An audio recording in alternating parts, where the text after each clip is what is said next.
Hi, welcome to the Zelda Ramble, which for some of you may or may not be a long awaited mythical fable thought to have faded into legends.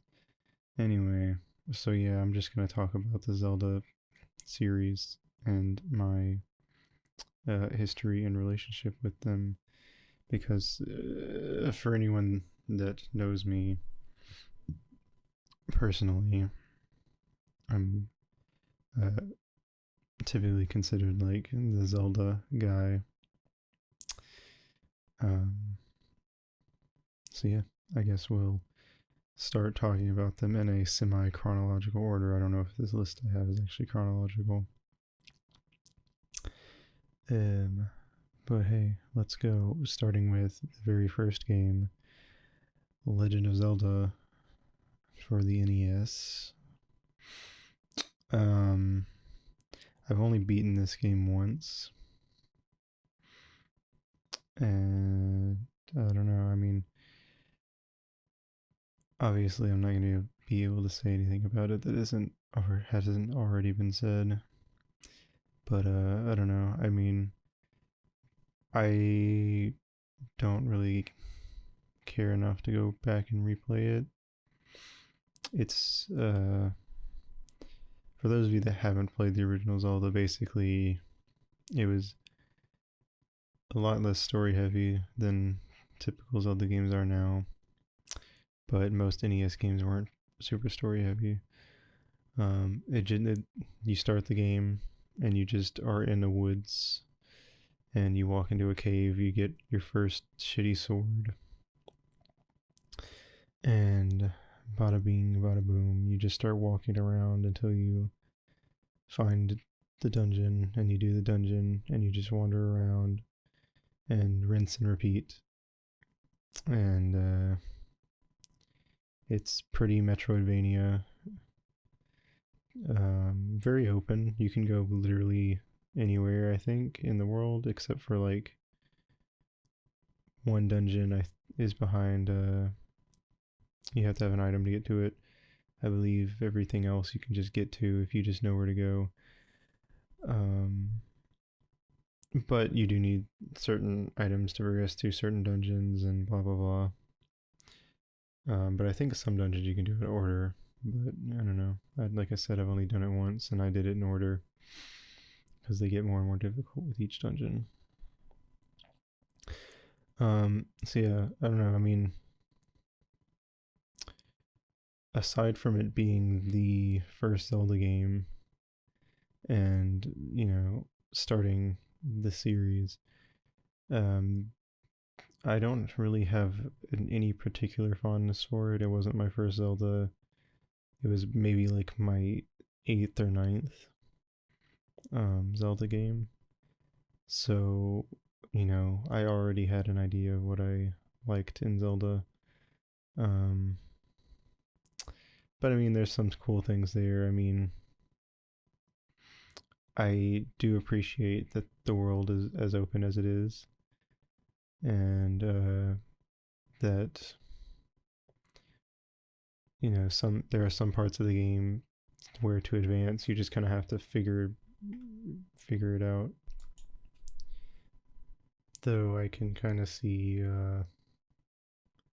some issues with that in terms of like, you know, it's like the Lost Woods. I feel like you know, if you played a Zelda game or more than one Zelda game, I guess, if you played enough Zelda to know a lot about Zelda, then you know about the Lost Woods, and the whole shtick is that you have to go in a certain order or it doesn't work. And those that originated in the original Zelda. I don't remember the order from the original Zelda, but um, you have to go like, for instance, something along the lines of like up, down, up, left, or whatever the fuck. It's more complicated than that, but it's it's a neat idea, but at the same time, it's like, how many combinations are there and blah blah blah, and the kind of stuff that you could get away with in an NES game, because if you knew what you were doing, most NES games are like 3 hours long. And it was also in a time when I feel like everyone got games, and that was like the only game you had for months. And so all you really had to do was just figure that shit out. Nowadays, though, I think if a game did that, I would hate it, and I think most other people would too. But I don't know. There's probably some diehard people out there that think that that's how all games should be, and that's fine. There are games out there for you guys. But yeah, so Legend of Zelda original game. It's alright. Set a lot of cool trends in gaming when it came out, but it's an old ass game, so it can only be so enjoyable. Anyway, next game, the one I like the least and the one that I have probably the least experience with, Zelda 2 Adventure of Link. So the thing with this game was that at the time, this was the second Zelda game. Zelda didn't really have a formula to follow like it does nowadays. So what they basically did was they decided, instead of it being a top-down, Metroidvania type thing, Metroidvania-ish, I guess, where you just walk around an overworld and then eventually you find the dungeon and you do the dungeon, more like what we're used to from Zelda. They decided to make it a 2D side-scroller platformer. And one thing I will give this game is that they tried to make the combat a lot more in depth, so it wasn't just swing your sword and hit things. You get different attacks, like you have if you've played Super Smash Bros, Link has the down A, which is when he, when you're in the air, he, falls on top of you with his sword, basically. Whatever you want to call that. That comes from Adventure of Link. That's one of his abilities. And he has other stuff like that. And, there are enemies that like have shields and you have to get around their shields, stuff like that. And it's really neat conceptually.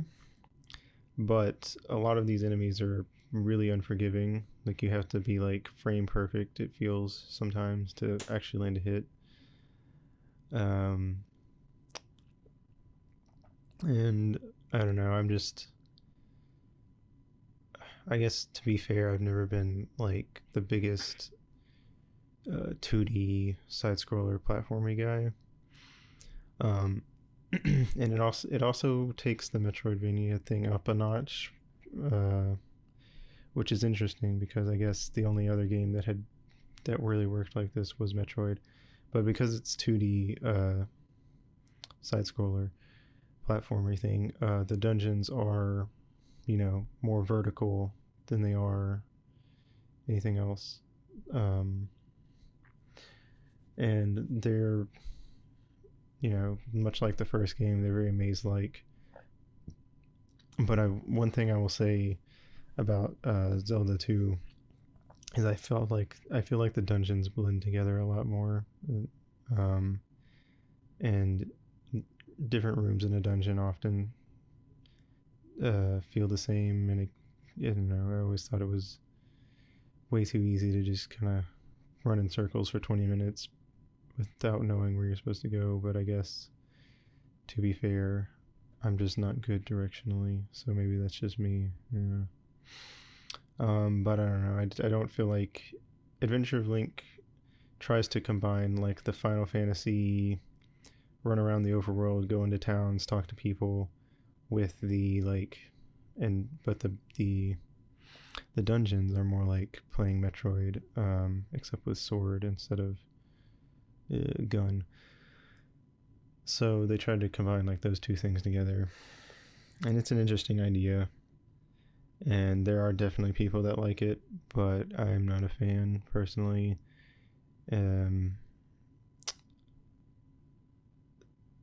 Though I appreciate them doing something different, but I just don't really like it. Also, it has a lot of RPG elements, as like you get experience and stuff. And I would argue that that's probably the biggest thing about the game that I think fucks it over. It just isn't it's not a particularly good system, and I just don't like games that want you to go and grind experience. And there are certain parts of the game where I feel like you would have to be like really good at the game to not have to grind a lot. But whatever. It's also the first instance of Shadow Link or Dark Link, whichever you prefer. So that's cool, I guess. It's the final boss. Yeah, so guess that's all I have to say about that. Not probably my least favorite Zelda game, personally. But maybe that's just because I like the Zelda formula. I don't know. So next up, A Link to the Past, probably arguably the game that instilled the formula into the series. So, Link to the Past goes back to the original style of the first game, overhead style. I mean, you've probably seen it. I'm sure you all know what I mean. But yeah. But it sort of does the same thing as the first game, where you collect a crap ton of items, and it's more about it's less about the sword combat and more about being clever with your item usage and stuff. And this is also the first game where there are parts of the overworld that are multiple parts of the overworld that are just totally inaccessible until you get certain items, which if you've played a lot of Nintendo, you know that this is typically just a very common thing in their RPGs.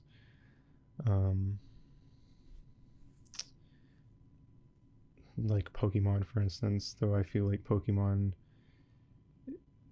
suffers from having the HMs and requiring that, but I don't know, I guess that's up for a debate in a different video. So, Link to the Past. So, oops.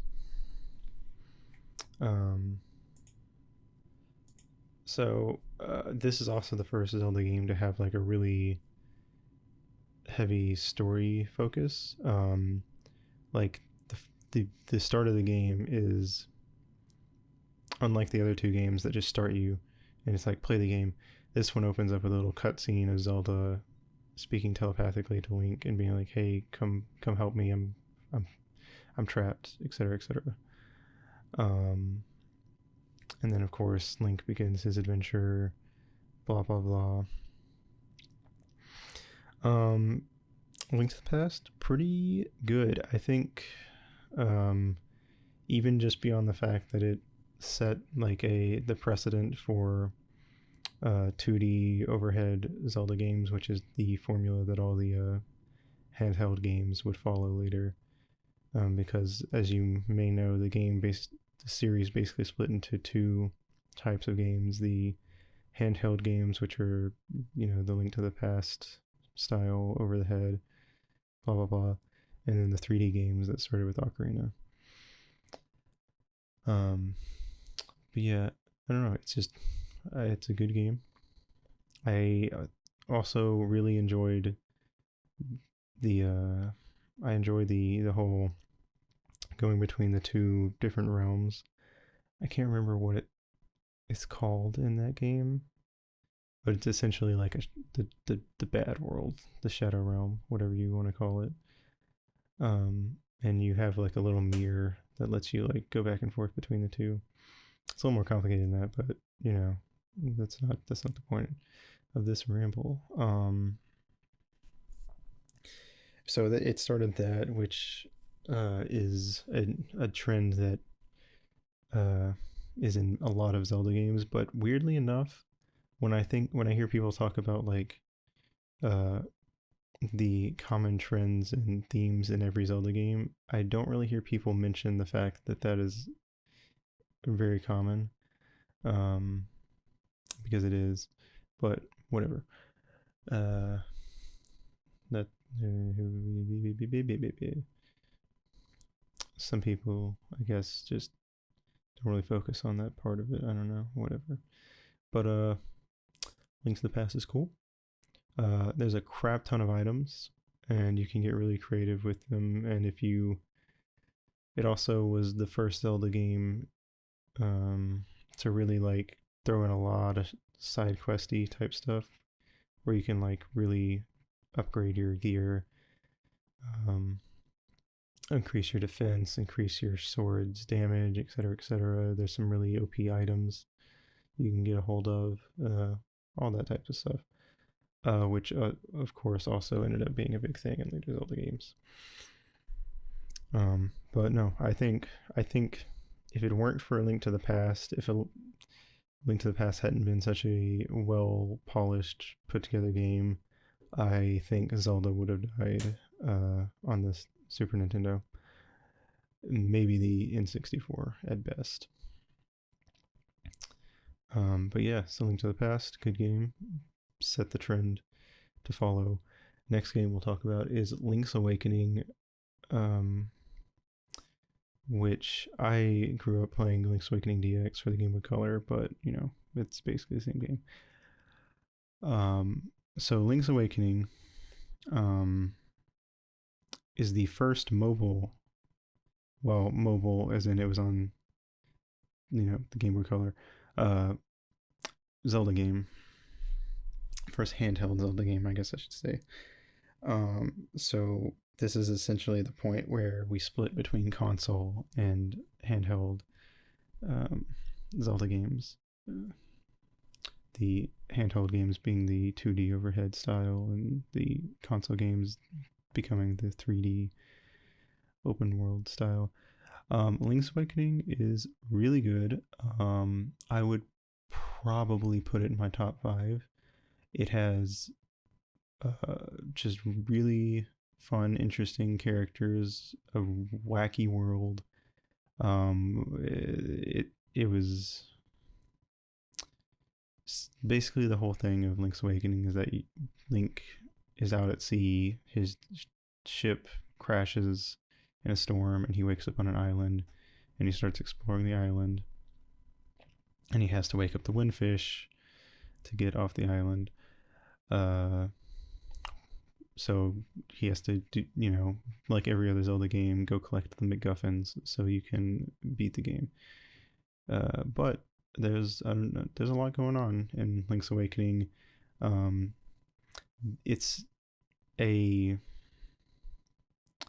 There is no you know, other world to travel to like in A Link to the Past, and the world isn't particularly large. Honestly, I would say it's kind of small compared to like the previous game, A Link to the Past.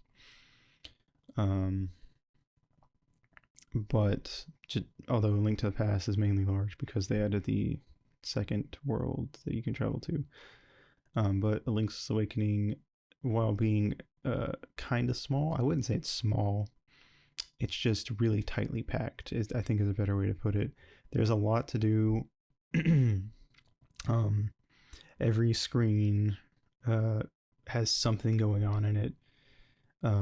Some little thing to play with or mess around with. There's a ton of characters. It's got a really its story, you know, at this point, the story in every Zelda game was Ganon related. So the first Zelda was gotta fight Ganon, gotta kill Ganon. Second Zelda was gotta stop Ganon from getting resurrected. Third Zelda was at first it wasn't about Ganon, but then the twist, like a third of the way through the game, is oh shit, it's Ganon. But in this game, there's no Ganon. It's just wake up the windfish. There are monsters. Kill the monsters. Do the dungeons. Yada yada yada. And it's kind of a trippy game. I won't spoil it, even though it's a old ass game. But the best thing I could equate it to is it is the inception of Zelda games, I guess. That's all I'll say, I suppose. Um, but yeah, so there's a lot of weird stuff, and the ending is pretty open. There's a lot of interpretation, and you know what what happened. I guess is up to each individual person. It's also the only time, unless I'm just being stupid and not thinking of something else. Well, no, I guess there is another time where okay. Well, so we'll say this is the first time then that Link has like a confirmed love interest. Like they go on dates and shit. And I can't remember for sure. I'll be honest. I don't know if there's like like actually a thing in the game that says, "Wow, this is your love interest. You're dating now." But I mean, it's pretty clear if you play the game that that's exactly what they're going for. Um, so that's interesting, I guess. Which in a sense did kind of start a trend, because those of you who have played the 3D Zelda games, you may have noticed that Link has a habit of collecting small harems over his journeys. Um, so I guess you could say this was the precursor to that. Um, yeah, no, the only complaints I'd have about Link's Awakening is there is an item, the power bracelet, that allows you to pick up certain items. And if you walk into an item that can be picked up with the power bracelet and you do not have the power bracelet equipped, a text box pops up that goes something, you can't pick this up. It's too heavy. If only you had a way to pick this up. Every single time.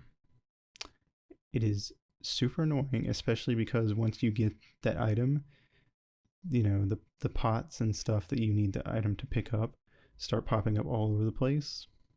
So if you just accidentally bump into it, you have to mash through the text box again. It is definitely, as far as I've ever talked to about anyone that's played this game, I'm pretty sure that is everyone's biggest complaint, is just that text box popping up every time you touch a pot is so damn annoying. And that was really, that's nothing more than just a big oversight on the developer's part. I guess maybe they didn't set it to only do it the one time because they were worried that people would forget or something, and maybe they didn't know there wasn't a way for them to make it to only do it like once every time you played the game or something. I don't know, but in a way that started its own trend that we will get to when we get down to Twilight Princess. But for now, we'll put that on the back burner. Anyway, Link's Awakening, a good game. One of the, not the, I wouldn't say it's like the trippiest story, but it's pretty weird. And it was definitely a big departure from the tone that the first three Zelda games had. And I appreciate that a lot. And characters are good, and that's always been my biggest thing with Zelda, is typically my Zelda games are ranked with how strong I think the characters are. So yeah. All right, moving on. Ocarina of Time. So this game, for those of you that watch the streams, I did play recently. I did a minimalist run of it, and but you guys didn't really get to see the story or anything like that. I kind of described it as I was going, but since I did play this, I'm not gonna do a spoiler-free thing for it. So if you like really wanted to like play that game and don't know anything about it, sorry, you should not be watching this video. Honestly, the fact that I'm doing any of these spoiler-free is probably kind of stupid, because even the newest Zelda games, a few years old. Anyway, so Ocarina of Time is the first 3D Zelda game, and the Zelda game that I have the most experience with, because it was my first Zelda game when I was 4 or 5. Either 1999 or 2000. I know the game came out in 98, I'm pretty sure. But I didn't get it on release. I did not have a Nintendo 64. I was 4 or 5, so, you know. This game, funnily enough, helped me learn how to read because it's super text heavy, super story heavy.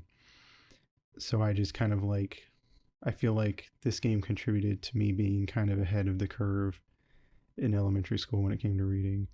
Of course, later on, I didn't read a lot of books in middle or high school, so I kind of fell back into the average, but I always thought it was funny. Little silly anecdote, if you will. Anyway, so basic premise of Ocarina of Time: Link is a Kokiri, and the Kokiri are basically like elves or gnomes or what have you.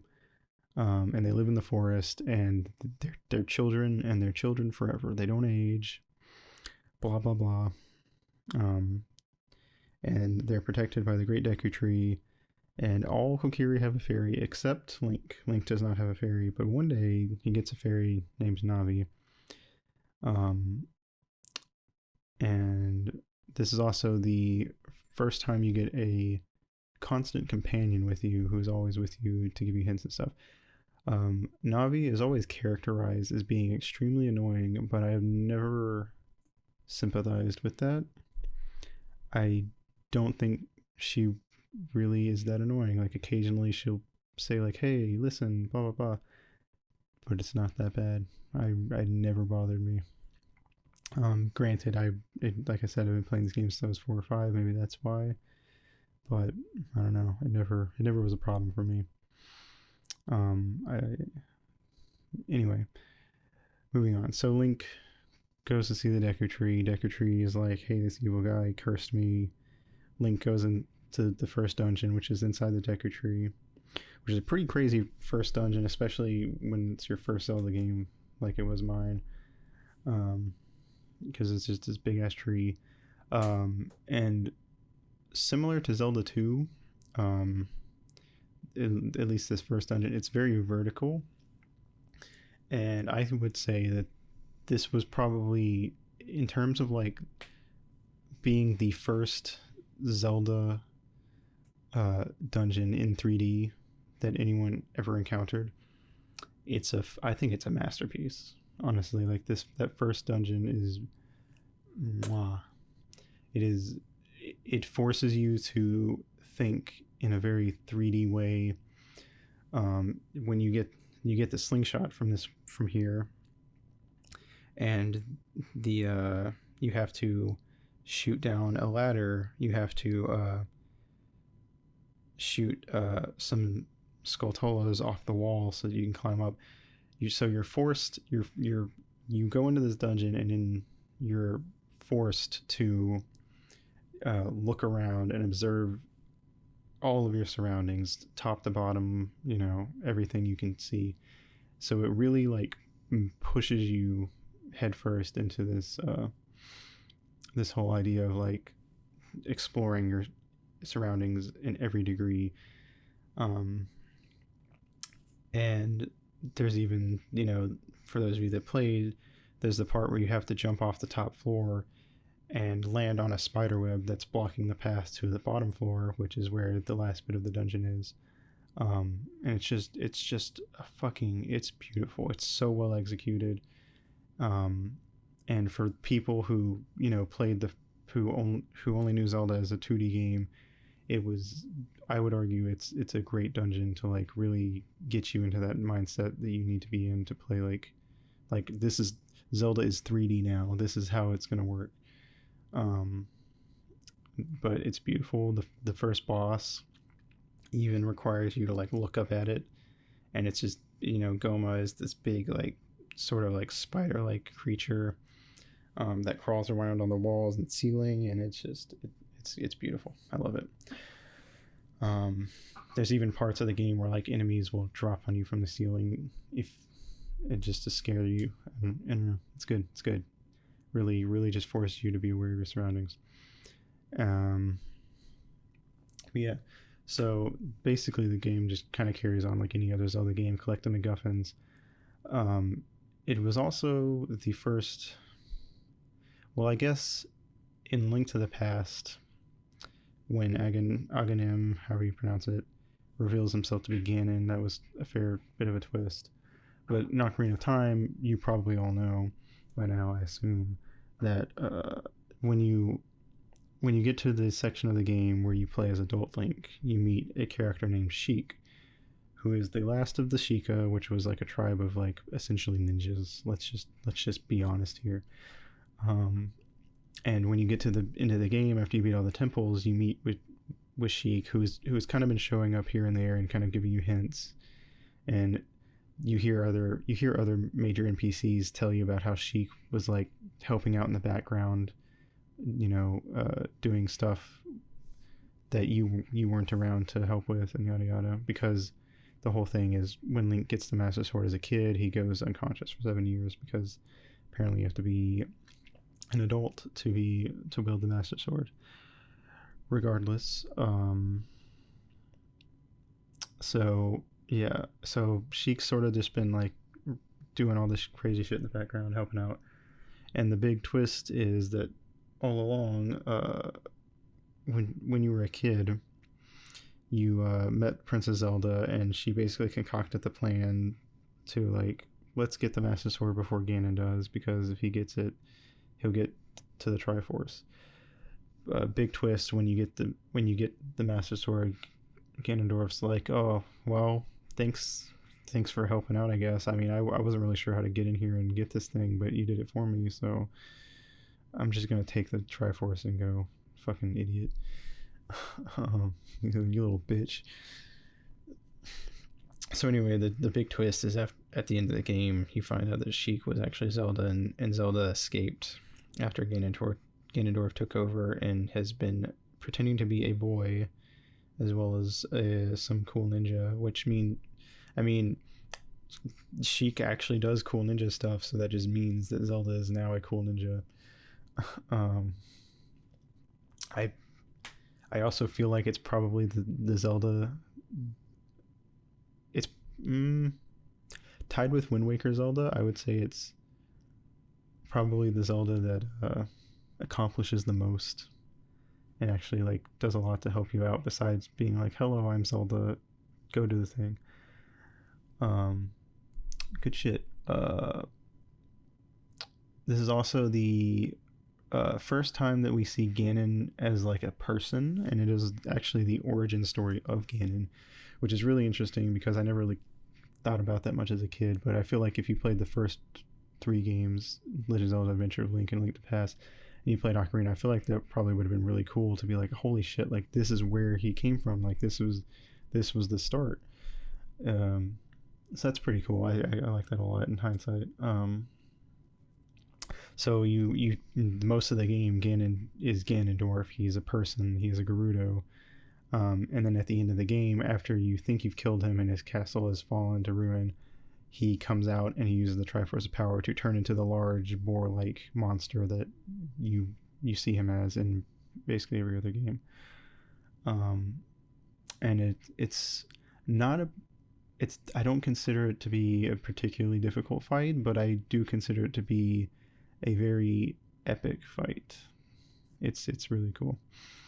So Ocarina of Time, good game. I know there's all this debate that's like, is it the best Zelda game ever? Is it the best game ever? No, I don't think so. It's an old game. It's Nintendo 64 game. It has aged. No matter how good a game is, it can only age so well. But it is a good game, and if you are wanting to get into the older Zelda games, this probably is the best place to start, honestly, because it is Ocarina of Time and A Link to the Past, I think, are the purest Zelda experiences. So it's just a matter of if you want to get into the 3D first or the 2D first.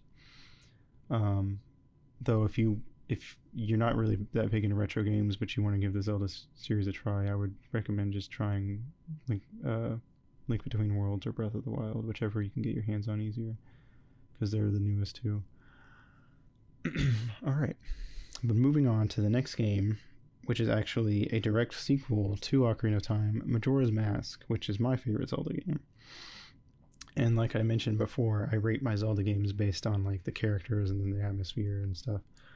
And Majora's Mask has, in my opinion, the most powerful atmosphere, the strongest characters, and it's beautiful, because I wish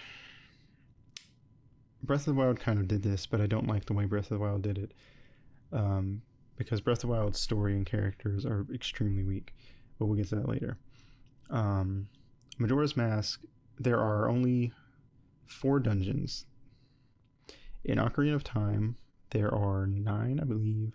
In Link's Awakening, there are 7 or 8. Link to the Past, I think there's about 9 or 10. Usually there's about 9 or 10 in any Zelda game. Majora's Mask has 4 dungeons and only 5 areas if you include Clock Town, which is like the sort of hub area. So there's only, in a sense, Majora's Mask isn't particularly large compared to Ocarina of Time, which you had the Kokiri Forest, which also had the Lost Woods, which was kind of its own thing in a way. You have Hyrule Field, you have the Gerudo Desert, you have Lake Hylia, you have the Zora's Domain, you have, Kakariko Village and Death Mountain, you have the Hyrule Market Town and Hyrule Castle, and all that stuff. But in Majora's Mask, there's 4 areas. But similarly to Link's Awakening, it is a very tightly packed game. There is something everywhere. There is every area has multiple things, and by area I mean like each like screen, if you will. Like there's tons of stuff to do. For those of you that haven't played it, there is a mechanic where time passes, and you have to beat the game in quote unquote 3 days. You have to beat the boss, and then there's a mechanic of you can travel back to the beginning of the first day. So you sort of start to learn, like, everyone has the same patterns and they take the exact same path every single time. So part of the challenge of the side quests, and even in the main game to an extent, is learning like what characters are doing on certain days and at what times you need to be in this place to do the thing. And it's always a race against the clock. So there's always this sort of tension and impending dread in a sense.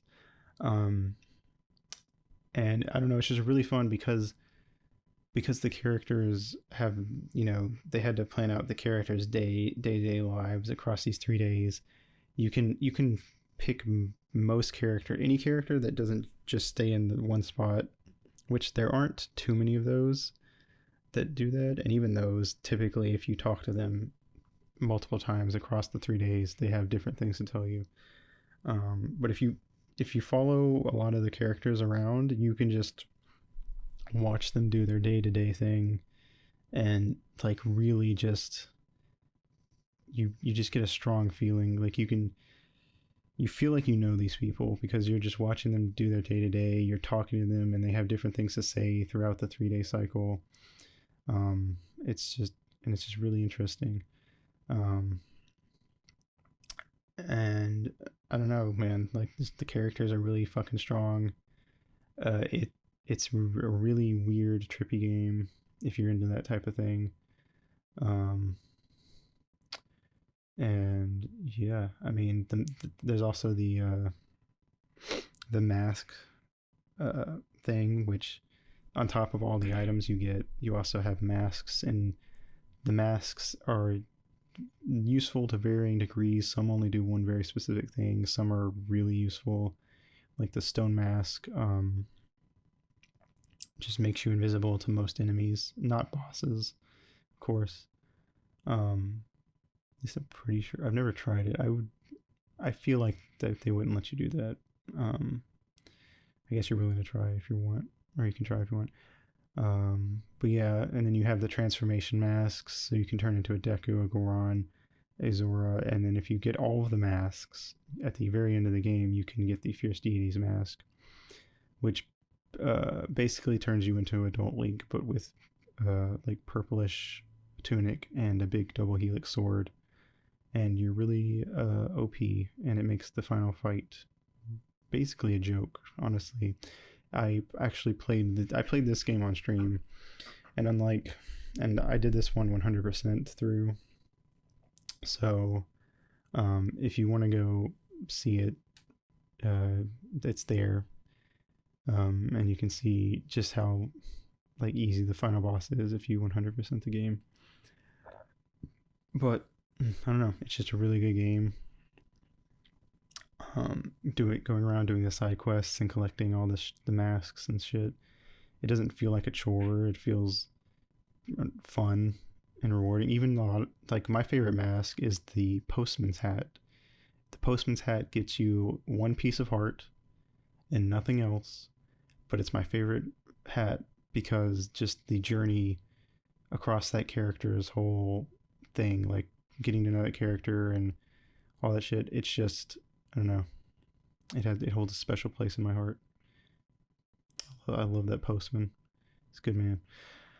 Anyway, I don't want to stay on Majora's Mask too long, so I'll just cut it short there, and we will move on to Oracle of Seasons, another handheld Zelda game. So, Oracle of Seasons and Oracle of Ages came out at the same time, and they work kind of like the Pokemon games do, where you had like Pokemon Red and Pokemon Blue,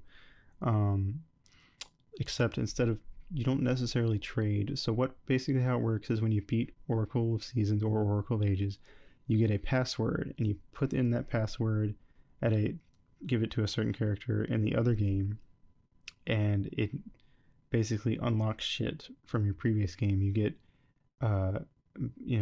items that you normally wouldn't have access to, and it unlocks an end game that you can only get by beating both games and doing that, like a post game sort of thing. So, Oracle of Seasons. So, in the Zelda lore, there are three goddesses: Din, Nayru, and Feror. And they're like, there's not really much to it. Din is the goddess of power, and Nayru is the goddess of wisdom. Feror is the goddess of courage. So an interesting thing in Oracle Seasons is this is the first time the goddesses appear as like characters. So the whole story of Oracle Seasons is that Link goes to some temple in like way out in the wilderness to be tested by the gods, essentially, and he gets sent to another place. And there he meets a traveling band of like musicians and stuff, and there's a dancer whose name is Din, and she gets kidnapped by Onyx, and because she is the Oracle of Seasons, she basically keeps the seasons aligned, and once she's kidnapped, the seasons go all out of whack. And there's a really interesting mechanic in this game where some areas are always the same season. Like there's certain areas that anytime you go there, it'll be winter. Anytime you go there, it'll be spring. But a lot of areas, if you come in and leave and come back, it's a different season. And it's really interesting mechanic because there's a lot of things where like certain areas are inaccessible unless it's this specific season, and blah blah blah. And eventually you get the Rod of Seasons, I think it's called. It's been a while since I played the Oracle games. And you can use it to change the season, essentially, which lets you, access new areas and stuff. And it's just a really cool mechanic. They also added in the what are they called? Oh, God. I'm gonna look it up. Uno momento. You're gonna get some typing sounds.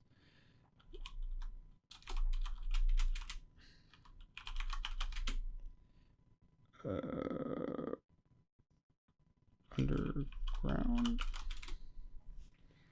What the frick were they called?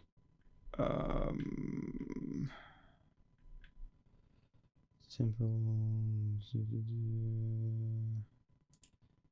Seasons and Sabrosians, I think is what they're called. So there's basically an underground place called Sabrosia, which you can only access through portals, and it's filled with these cute little people that are basically just like they just are like robes and eyes, at least in the gameplay or the game style. And it's like an underground lava land, and it's essentially the equivalent to like the shadow world or whatever from like the past, or like switching between adult and child in Ocarina of Time. But I don't know. The Sabrosians just held a fucking really special place in my heart. I just think they're really cute and fun characters, and running around in Sabrosia is just really fun. I don't know. They have beaches, but instead of water, it's just lava. And because the Sabrosians are immune to lava, like there are like hot springs, but again, it's just literal lava, and they're just chilling. I don't know. They're really cute. They're really fun. You also get an interesting thing. So when you get to a certain part of the game, you get companions essentially. There are 3 companions. There is Ricky the kangaroo. I'm gonna have to look them up their names again. Oracle of Seasons companions. There we go. Okay, animal companion. Okay. There is Ricky, the kangaroo, Dimitri. He's like a Dodongo, I believe. And Moosh, who is a flying bear. So at least in Seasons, Ricky is sort of the default companion. You jump into his pouch and he runs around and he'll punch shit for you. I never really liked him that much. I don't think he's particularly useful. Dimitri can, you ride on his back and you can swim, and Moosh can fly you over pits. Now, the really interesting thing about these companions is that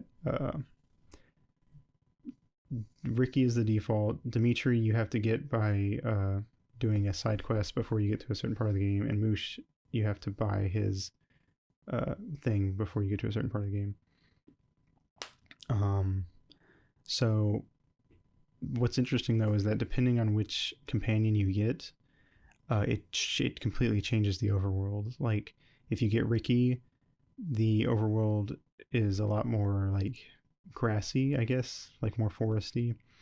And Ricky's whole shtick is that he can jump over a single like pit, the little pit blocks on the ground, like you walk into them and you fall in and you take like a heart of damage or whatever. You know what I'm talking about if you play any handheld Zelda games. Anyway, Ricky can jump over those, and that's basically, that's really all there is. Dimitri can swim, so if you get Dimitri, then the world ends up being like very heavily flooded. Like most areas are inaccessible if you can't swim. And then there's Moosh, who can fly over like large groups of pits. And if you get Moosh, the world becomes very like mountainous, and there's a lot of like pits and large gaps that you can't get over just on your own. And it's really cool that like it doesn't sound like it would make a big difference, but in my opinion, like which animal companion you get, like essentially changes the game. Like it's almost like playing a new game to a degree, at least when it comes to traversing the overworld. But yeah, I don't know. It's just I just really like that. Like it adds a lot of replayability to the game, and Moosh is the one I usually go for. I just think he's really cute.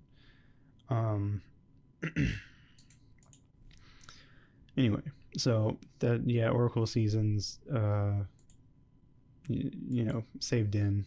It's not really anything particularly special in terms of plot.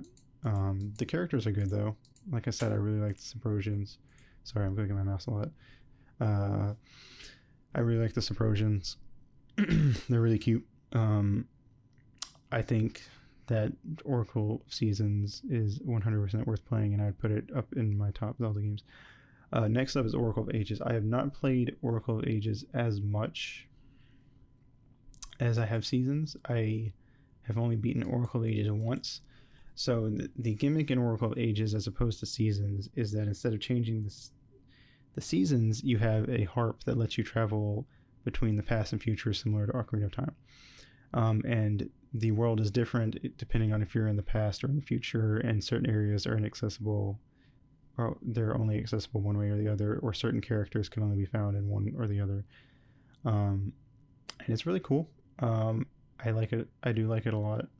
I think the Oracle of Seasons mechanic of changing the seasons is a lot stronger, personally, because in Oracle of Ages, like, granted, the one thing Oracle of Ages has is there are characters, like, different characters in different ages and blah blah blah, and certain areas are like completely different depending on if they're in the future or past. So like that is really cool, but I guess because I grew up playing Ocarina of Time and I already kind of experienced that through Ocarina of Time, it didn't wow me as much as the Oracle Seasons mechanic of like, oh, if I swing my thing and I make it winter, like this lake becomes frozen and I can walk across it, or like these mushrooms become pickable during the fall, so now I can like pick them and I can get to this chest over here, blah blah blah. Stuff like that. I don't know, it just, Oracle Seasons mechanic also always wowed me more. But similar to Oracle of Ages, similar to Oracle of Seasons, Oracle of Ages has the 3 animal companions. But what's interesting is actually in Ages, Moosh, the bear, is actually the default, which is the one thing that I think Oracle of Ages has over Seasons, is that Ricky is not the default, because Ricky is kind of lame. So yeah, Moosh is the default, but you have Moosh, Ricky, and Dimitri as your animal companions. Oracle of Ages also, instead of having Din being the Oracle of Seasons, you have Nehru, whatever the fuck. Nehru is the Oracle of Ages, and she has like a harp or a lyre, whichever it is. I think it's called a harp in the game, but I feel like it's more like a lyre. Anyway, she has a little harp that you can play, and it basically use it to go back and forth in time, and the bad guys went back into the past and they're trying to take over the country or whatever, trying to take over the land by going back in the past when the land wasn't as well put together. So yeah, it throws everything into whack, yada yada. And instead of being General Onyx that kidnaps her, I think her name is Vera or something along those lines. And she's a big titty witch lady. Yeah. Oh, actually, one thing I forgot is that Oracle Seasons and Ages actually have another mechanic, the seeds. So there are different seeds you can get. So there are fire seeds, which, fire, pretty simple, it'll burn like small trees. There's, I don't remember what they're called, but there's like speed seeds essentially that work similar to the Pegasus boost from Link to the Past that lets you run fast for a period of time. You also jump further when you have them when you're using a speed seed. There's a whirlwind seed, which basically is like the fast travel. There's a mystery seed, which is required to beat Vera at the end of the game. And I think there are other seeds, but I can't remember them all. Oh, there's a scent seed, but I don't remember what that does. I think it like draws enemies to it. Anyway, that's its own little thing that sort of just another mechanic. There's a lot of like little mechanics that really give Seasons and Ages like a lot of like diversity and make them really stand out. But yeah, I would recommend both of them, but I would recommend Seasons more because that's the one I have a lot more of a personal attachment to. But they're both good, and when you beat both of them and do the whole secrets thing, you actually unlock the true ending, which reveals that it was all a plot to resurrect Ganon again. So the true final boss fight is actually Ganon, which is pretty cool, and it's very similar to the Link to the Past fight. So if you've played Link to the Past, it'll be a nice callback. But anyway, that's enough of those games. So moving on, we have Wind Waker. So Wind Waker is really interesting because normally in Zelda games, you either walk around you walk around the overworld. Like there are parts of the world where you might need to get like the swimming flippers or whatever the fuck, or something like that, or there's certain there's like a rock blocking your way or whatever. But in the Wind Waker, the world is flooded and it's just broken up into a bunch of islands, and it's totally open. The second you get your boat, you can go anywhere you want. Well, not the second you get your boat. After you beat the first dungeon, you can go anywhere you want. Wind Waker is really good. Has a really strong story, a lot of really strong characters. Basically, in this time, unlike usually Link like meets the damsel in distress, the damsel in distress gets kidnapped, and the damsel in distress is either Zelda or the character named in the title, like the Oracle Seasons. Din was the Oracle Seasons, Oracle of Ages, and Nayru was the Oracle of Ages. But in Wind Waker, Link lives on an island very peacefully. These pirates show up, led by a girl named Tetra, and Tetra is actually being carried off by a large bird, and the pirates shoot a catapult and hit the bird with a rock. Tetra drops from the bird's grip and lands in a forest on the island that Link lives on. And Link, being just naturally a heroic dude, goes to save Tetra because there are monsters in the forest. He gets a sword from a local swordsman dude who has been training him to fight, and goes up there, saves Tetra, and all's well and good until Link is on his way out. And Link's sister, Link actually has a family in this game, which is not very common. A Link to the Past is the only other game. No, there's others, but Link to the Past is the only one that we've talked about so far where Link has a family. In Link to the Past, he has an uncle. In Wind Waker, he has a sister and a grandmother. So the bird comes back and actually nabs Link's sister as it passes by and flies off into the distance. Link, furious, of course he would be, his sister got kidnapped, learns that the pirates actually know where this bird has been taking the girls it's kidnapping off to. So Link agrees to go with said pirates on a journey, goes to the Forsaken Fortress to save his sister, and actually fails. He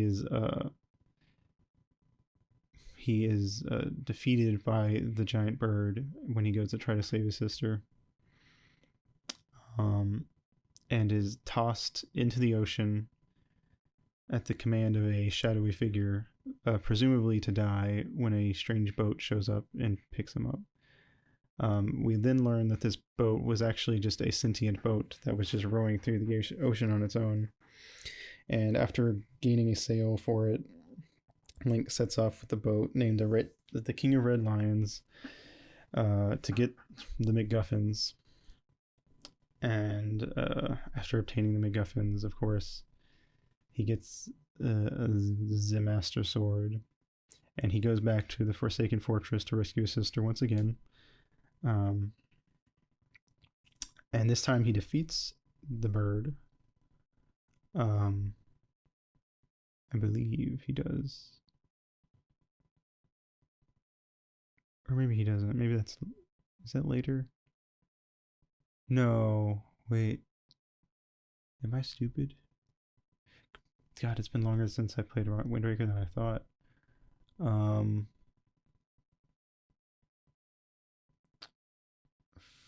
Fuck. I'm pretty sure he goes after you get the 3 MacGuffins and you get the Master Sword from the Tower of Gods, and then you go down into Hyrule. Oh, I skipped that part actually. Hyrule. So you go down to Hyrule, and Hyrule is actually like frozen in time. And then when you get the Master Sword, it unfreezes. And then yes, he goes back to the Forsaken Fortress to rescue his sister. He manages to defeat the bird this time, and he goes to fight who we learn is Ganon, who was the shadowy figure from before. We learn that Ganon has been kidnapping pointy-eared girls because he's looking for Zelda. We learn that Link has the Triforce of Courage on his left hand. Ganon has the Triforce of Power, and Tetra has the Triforce of Wisdom. What could that mean? So anyway, we learn that by removing the Master Sword, Link released the seal that was keeping Ganon's power locked away. So now Ganon is back, is now regaining his power, and is going to fucking destroy everything. So Link fails to defeat Ganon. Ganon escapes. And Link now has to go and return the Master Sword to its full power. After doing so, we learn, or along the way, we learn that Tetra was Zelda. Big surprise. And Link goes to fight Ganon and does his thing and kills him. So Wind Waker is a pretty good game. It has it's probably the most open aside from Breath of the Wild and the original Zelda. Because like I said, once you get to it past the first temple, you can just go literally anywhere. Now granted, a lot of islands you need a certain item to really do that island, but it's still cool that you can just go wherever the fuck you want. I think. It also introduced a recurring character from this point on named Beetle, who is a shop owner who has a boat, and he just always seems to show up at whatever island you're at. Again, we have another twist of like, this character is actually Zelda, which it was done, even though it's been done before, I think it was done pretty well, though it kind of gets pretty obvious after a certain point, and it's not really that surprising, but I guess for a kid at least it would be pretty surprising. But at this point I had played enough Zelda games to know the formula, and I kind of knew what was coming. Yeah, Wind Waker at the time was panned pretty heavily because it's got a very cartoony, cel-shaded art style. Of course, in hindsight, we all realized that that was genius, and that Wind Waker has benefited from it because it still looks good, even though it's from the GameCube, versus Twilight Princess, which does not look as good and is from the GameCube, but we'll get to that later. But yeah, Wind Waker, really good game, really good characters. All the islands that have characters, because some of the islands are just like challenges and extra stuff like that. There's a lot of fun characters, a lot of little side quests you can do. I don't know, it's just a really good game. It has, in my opinion, the most like epic, cool final battle out of any Zelda game. But I guess that's just my opinion. You're free to just say otherwise. Next up is the Minish Cap, which is another handheld game, and for some people, the best handheld game. So basically Link is friends with Zelda, uh, and he goes to like this big festival in Hyrule Town, and this wizard named Vati shows up, turns Zelda to stone, and basically takes over the castle. And Link has to, go do the things to get strong so he can beat the bad guy. So the interesting thing here is that Link is known for having his green cap. So in this game, Link's cap is actually a strange bird-like creature that sits on his head named Eslo, which we later learn was actually Vati's mentor, who got turned to that hat when Vati got a hold of the Minish cap, which is basically a cap that when you put it on, it grants your wishes, which Vati's wish was to be a super powerful sorcerer. This is also the first mainline game to have Vati in it. I think, it's the only mainline game to have Vati in it. Because the only other times Vati appears is in Four Swords and Four Swords Adventures, which are side games, which I'm not really going to get into the side games today, because this is already longer than I expected it to be. But this also, in this game, the Four Sword also does appear, and Link basically has the ability to split himself into multiple copies, and it allows for some really interesting mechanics. I will say I do have some complaints with Minish Cap. I feel like certain parts of the world feel really empty.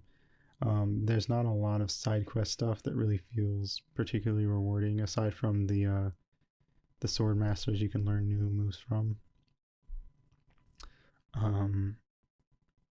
Like there's a whole side trading quest thing called Kinstones, where you basically like find somebody who has a Kinstone half matching your Kinstone half, and they like fit together, and you get items, and it unlocks like items and stuff in the overworld.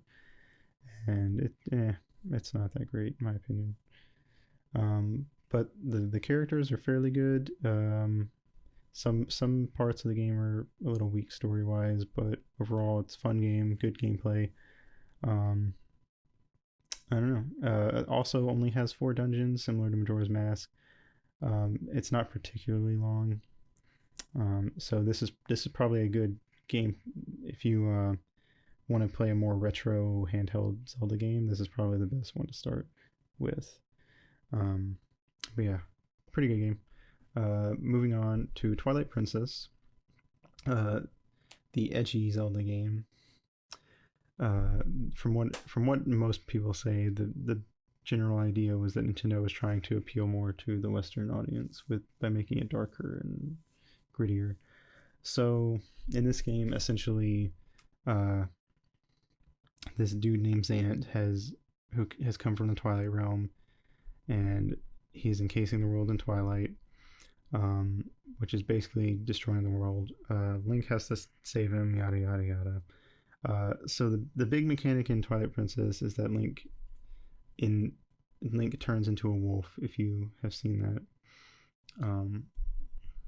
And you need Wolf Link to complete certain challenges and stuff. And you also have a companion named Midna, a thick little imp lady, who rides on your back when you're Wolf Link. So basically, yeah, the whole thing with this game is it's just really gritty, and they kind of go for that. It still has Zelda charm though. It's still a Zelda game. There are quite a few like fun, memorable characters. The dungeons are okay. I wouldn't say they're particularly amazing. There aren't really any bosses that stand out to me, honestly. But the side quests, not great. I would probably put Twilight Princess somewhere in like the middle of all like my Zelda games, maybe even like a little below that. I wouldn't really consider it one of the better Zelda games, but it is still a Zelda game, and there's being one of the worst one of the lesser Zelda games is still not like a bad thing. Like all the Zelda games are well put together. That's despite like some of the really old ones being having aged quite a bit. They're all pretty well polished. And also, Link's Awakening, Ocarina of Time, Majora's Mask all have remakes. So some of the older games have been remade and remastered. If you'd rather play the remakes instead of the originals. Anyway, so Twilight Princess, not my favorite Zelda game by any means. There are a few memorable bits, but overall not great. The final fight with Ganon, however, is really fun. Because it's just like you guys are just in an arena and it's a sword fight and you just gotta fight Ganon. So it's pretty cool. Moving on to Phantom Hourglass, which is another handheld game, which follows the same sort of vein as Wind Waker in being like you sail around on a boat.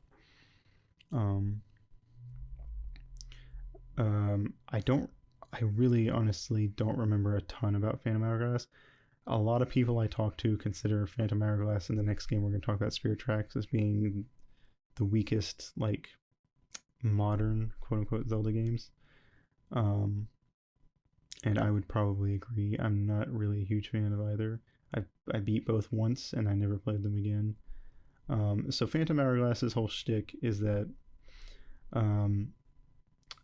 there's a... basically there is the sands of something. I don't even I legitimately don't even remember the story very well. There's a bad guy and there's a thing called the Phantom Hourglass and you need to fill it up because there's like a dungeon in the main area, and if the Phantom Hourglass runs out, you basically can't progress in the dungeon any further. So you have to like do a dungeon, get Phantom Hourglass sand, get a little further in like that hub area dungeon, and then you unlock new stuff, yada yada yada, and then you beat the bad guy. The story, nothing really that interesting in my opinion. There weren't a lot of characters aside from Lineback that really stand out. You get a fairy, but she's just super generic, uninteresting.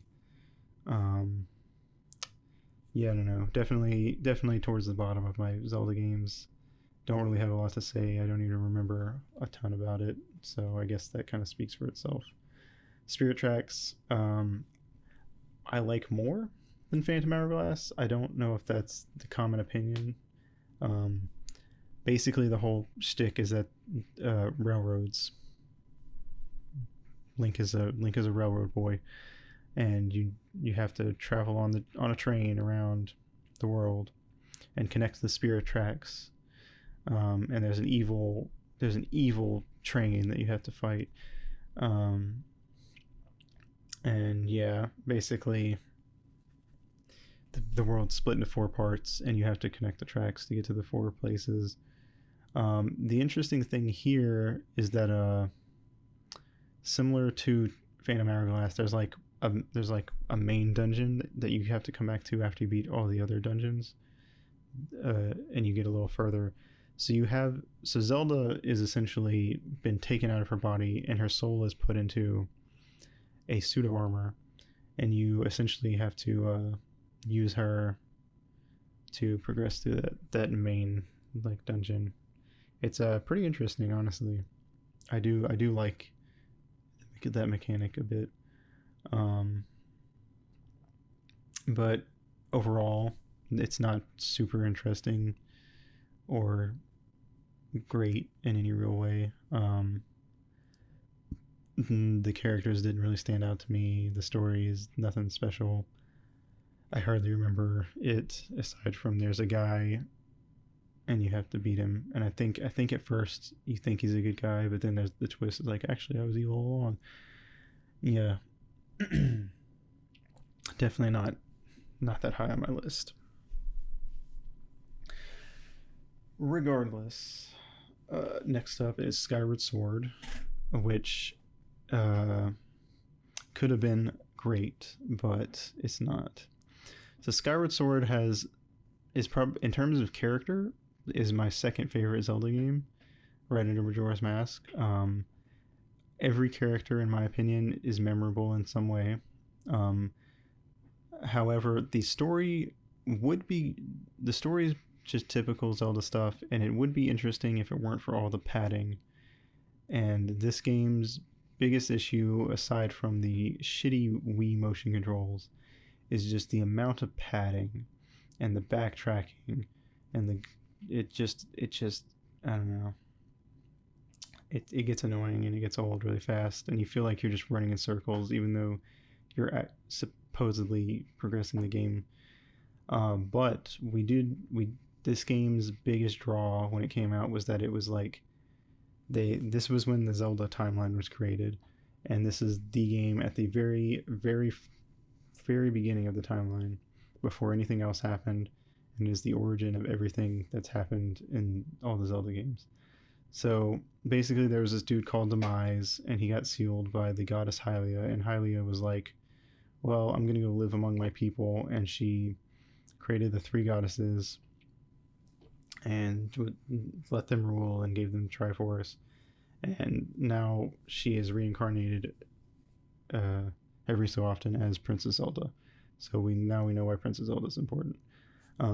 Anyway, so the whole thing is that Demise is attempting to come back, and his right-hand man, Girahim, is attempting to resurrect him. Girahim is fucking amazing, and even though he's technically not the main villain, he is the main antagonist because he's the guy who constantly shows up antagonizing Link and sets everything into motion. Girahim does everything. Demise just shows up at the end and is like, I'm the bad guy. Girahim is fucking my favorite villain out of every Zelda game by far. I love him. He's just so fucking over the top, flamboyant, sassy, and I'd fuck him. And we're not even gonna fuck around here. Just straight to the point. I would fuck that long tongue son of a bitch. All right. Anyway, enough of that. So point is, gameplay wise, do not like Skyward Sword.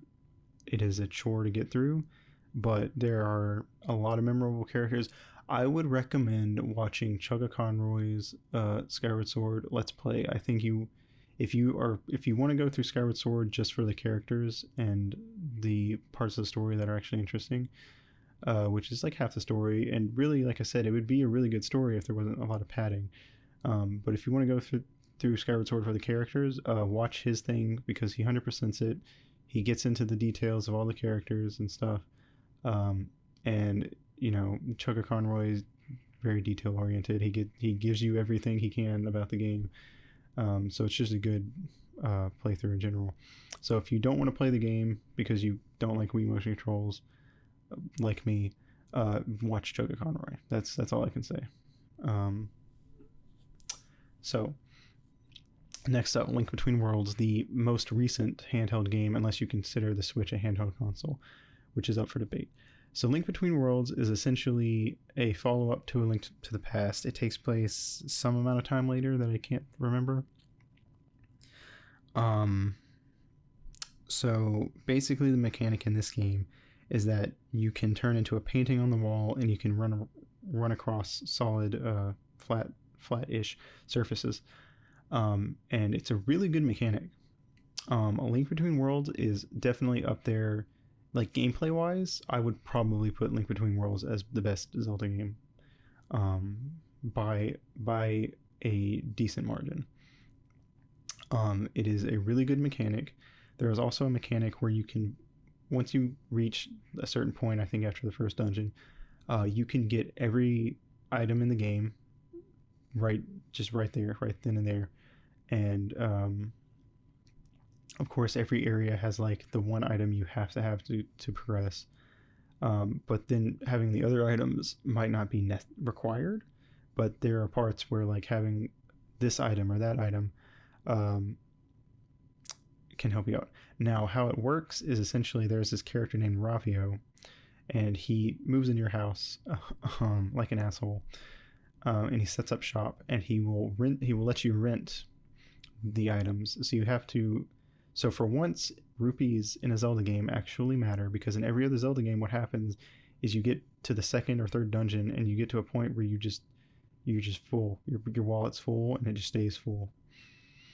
But in this game, it matters, because if you want to have all the items and you want to, make the game as easy as possible on yourself, you have to go grind for rupees, and get the items. And anytime you die, you lose your items, and you have to rebuy them. I think there are ways where he'll let you keep like one or two items or something. It has been a while, but the overworld is really fun to explore. There's a lot of really well hidden areas that you have to use your wall merge ability to get to, but it feels really rewarding to find that stuff. There's these little octopus, snail, whatever the fuck they are, things called Mai. There's 100 of them. Every 10 you get to upgrade one of your items, so it's more powerful. I think that includes your sword and shield.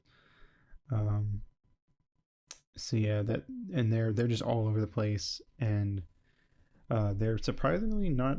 It doesn't feel particularly tedious to find. Like I don't think I found all of them, and if I did, I probably used a walkthrough. But yeah, I don't know. Like there's a lot of them, and you'll get the first like 20 or 30, just because you just are like, oh hey, there's that guy over there. I need to go get him. A lot of the characters are really memorable. The main villain, Yuga, basically he tries to be Ganon too. He's like this silly clown painter dude. He's pretty fun. There's also like a shadow world version. The shadow world, or whatever it's called, comes back. And there's like a shadow world version of Zelda, and I won't spoil it, because this game is actually one of the more recent Zelda games, but there is a Shadow World version of Link that you do meet, but I will not spoil any more than that. So yeah, really good game. Best gameplay, in my opinion, out of any Zelda game. It's definitely handheld-wise, it is 100% the best gameplay-wise. If I had to separate 3D and handheld, I would put Link Between Worlds best. Gameplay-wise, Link Between Worlds top. 3D Wind Waker, especially the HD remake, also like fixed a lot of the more tedious stuff from Wind Waker as well. All right, and the last game I'm going to talk about, because this went on way longer. I thought this was going to be a 40-minute video. This is going to be an hour and a half now. Breath of the Wild. So Breath of the Wild is the most recent game in Zelda.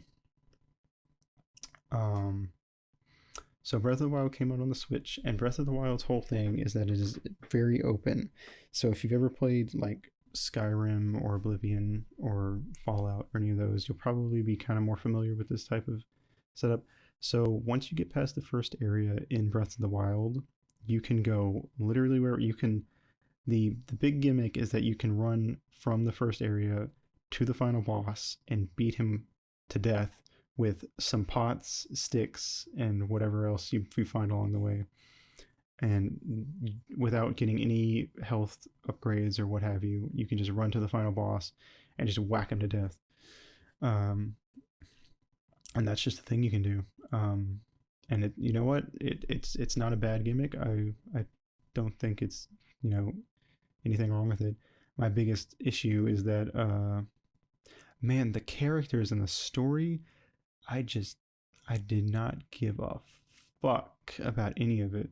Like, most of the characters were forgettable, or even with certain characters, like a certain fishman, I just didn't like them at all, and I wanted to be around them as little as possible. I don't know. The story was really bad, and they clearly had no idea how to pace it with this whole open world setup. The gameplay is good, and it is fun to run around and explore.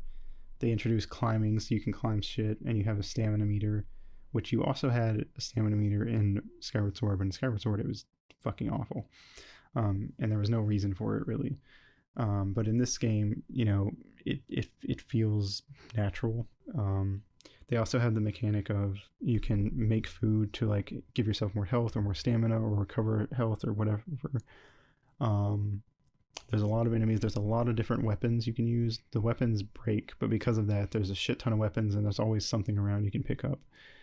And yeah, there's a lot of fun stuff you can do, like shield surfing. You can, if you have a shield, you can surf down a mountain or whatever on it, or just any inclined slope. Um, and just a lot of stuff like that. And it's just, I don't know. As much as I'm not a, I would put this game somewhere in the middle of my Zelda games, because the story and the characters, I just don't care. The side quests are all stupid things like go collect one of these weapons and bring it to me or something like that.